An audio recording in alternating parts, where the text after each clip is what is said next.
Warahmatullahi wabarakatuh. Selamat pagi sahabat Amadets Farm semua dimanapun berada. Semoga kita senantiasa mendapatkan perlindungan, kesehatan dan keberlimpahan bagi kita semua. Amin amin ya rabbal alamin. Sahabat-sahabat semua, tahu kan ini apa? Ya, ini adalah garam. Kenapa hari ini saya membawa garam? Garam. Kali ini saya membawa garam. Apa sih sebenarnya ini garam? Buat apa ini garam dibawa ke kebun? Coba. Ayo, ada yang tahu? Komen di bawah. Alasan saya bawa garam ini adalah untuk diberikan kepada pohon kurma. Kok ketawa sih? Iya, ini garam bukan untuk dimasak. Saya bawa garam ke sini untuk diberikan kepada pohon kurma. Pohon kurma. Ada yang komen, kok nanti bisa darah tinggi ya? Ini garam diberikan pada pohon kurma, juga ada syarat-syaratnya. Tidak sembarang dikasih garam tiap pohon ya. Manfaat garam sangat banyak. Bagi kita sebagai manusia sangat membutuhkan garam. Alhamdulillah garam banyak tersedia di laut. Bayangkan kalau tidak ada garam, masakannya hambar. Semuanya kerasa tawar. Garam ini sebagai penikmat bagi setiap masakan ini. Selain manfaat garam untuk masakan juga bagi manusia ini, garam sangat bermanfaat. Kok jadi ngomongin manusia? Iya, ngomongin manusia dulu, nanti baru ke kurma. Nah, manfaat bagi manusia, garam ini sebagai sumber elektrolit bagi tubuh. Jadi kalau kita habis olahraga, habis kerja berat, kita makan, kita minum minuman elektrolit yang mengandung garam, maka kita akan segar kembali. Garam juga sangat dibutuhkan oleh sel-sel tubuh kita karena sebagai ion, dia juga sebagai penyusun sel. Jadi sangat bermanfaat ya. Tapi ingat juga, garam juga ini bisa menimbulkan racun atau penyakit juga bila berlebih. Kalau nggak berlebih nggak masalah. Kalau berlebih bisa menyebabkan darah tinggi, bisa menyebabkan bengkak-bengkak. Iya, banyak pasien juga bengkak-bengkak karena banyak mengonsumsi garam. Karena dia berikatan dengan air dalam tubuh bisa menyebabkan bengkak. Tapi di luar itu semua itu adalah yang kelebihan. Kalau yang normal biasa-biasa oke. Apa hubungannya dengan kurma? Ya. Sekarang baru masuk ke kurma ya. Nah, hubungannya dengan kurma, garam ini sangat diperlukan oleh kurma. Saya bagi tipsnya ya. Aslinya garam ini adalah dia sifatnya pH-nya basa. Nah, sifatnya basa. Kalau udah tahu dia sifatnya basa, tentu pemberiannya kita udah tahu. Bila tanah di sekeliling kurma dia asam, kita cek dengan pH meter, maka kita wajib kasih garam.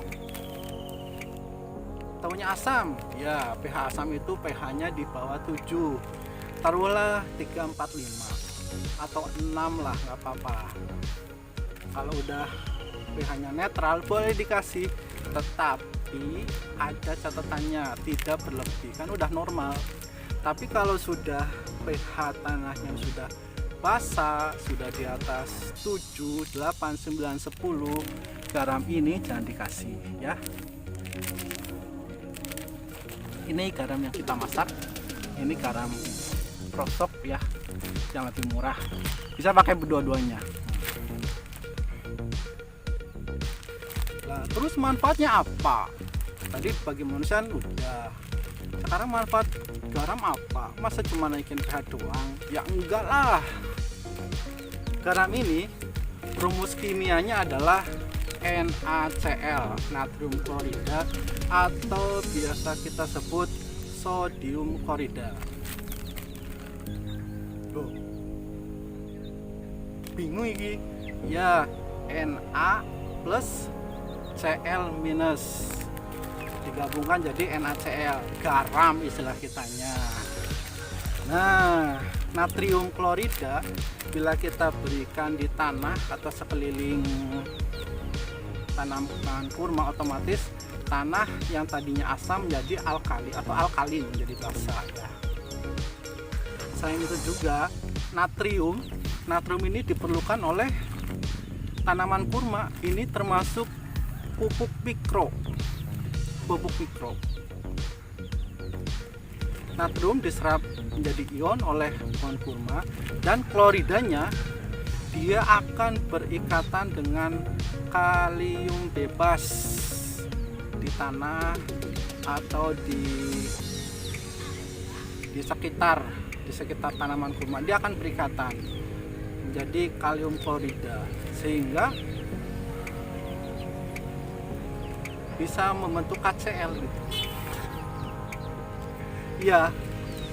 Nah, dari sini gimana tahu kita ada kalium di tanah? Ya ada. Di tanah itu kan banyak kandungan unsur, seperti dulu kita pernah membuang kulit buah, atau kita membuat batang-batang atau sekitaran rumput yang sudah lapuk di tanah, mesti ada unsur kaliumnya. Maka kalau kita kasih garam, otomatis dia akan mengikat, karena unsur klorida dan negatif, dia akan mengikat kalium bebas di tanah. Nah, selain dia mengikat kalium, karena dia sifatnya basa, otomatis yang tadinya asam, yang tadinya tanahnya tidak subur akan menjadi subur, karena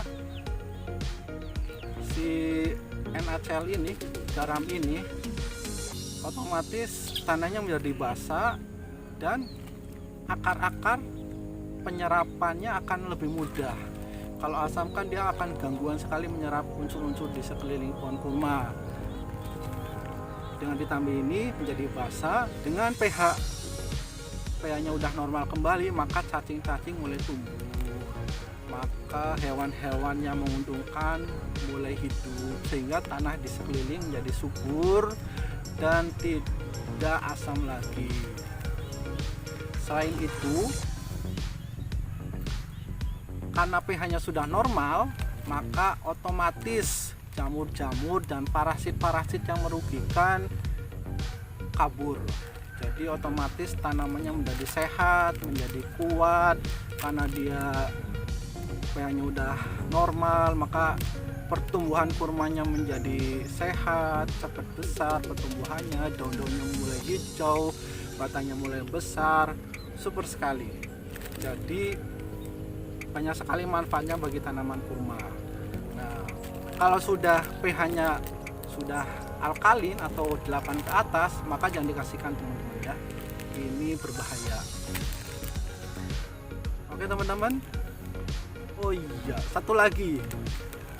Gimana cara ngasihnya? Hampir aja. Masa kita ngobrol aja.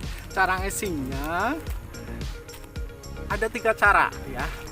Yang pertama, kita taburkan. Nah, untuk pohon-pohon sebesar ini lah, kita kasih, kalau dia pH-nya asam, kita kasih 1 kilo. Nanti setelah 1 minggu cek, kalau pH-nya masih asam, 2 minggu lagi kasih 1 kilo. Tapi kalau kita kasih 1 kilo dia sudah netral, ya sebulan sekali atau 3 bulan sekali 1 kilo. Caranya itu dengan cara ditabur. Kita buka ini, kita buka garam ini, kita tabur di sekeliling ini, tapi ini cangkul dulu ya, baru tutup. Nah, itu cara yang pertama. Kalau cara yang kedua, kalau ada pipanya, kita masukkan pipa sini, lalu tutup.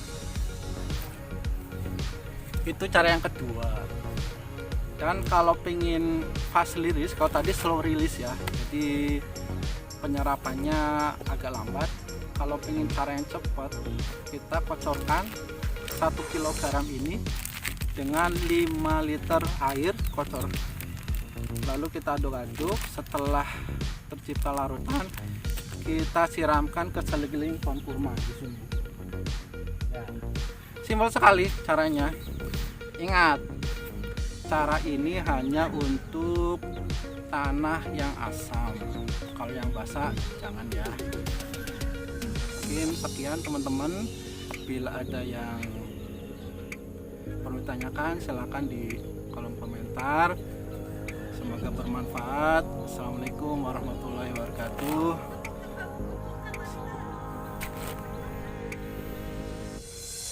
Salam Ahmad dan Farah.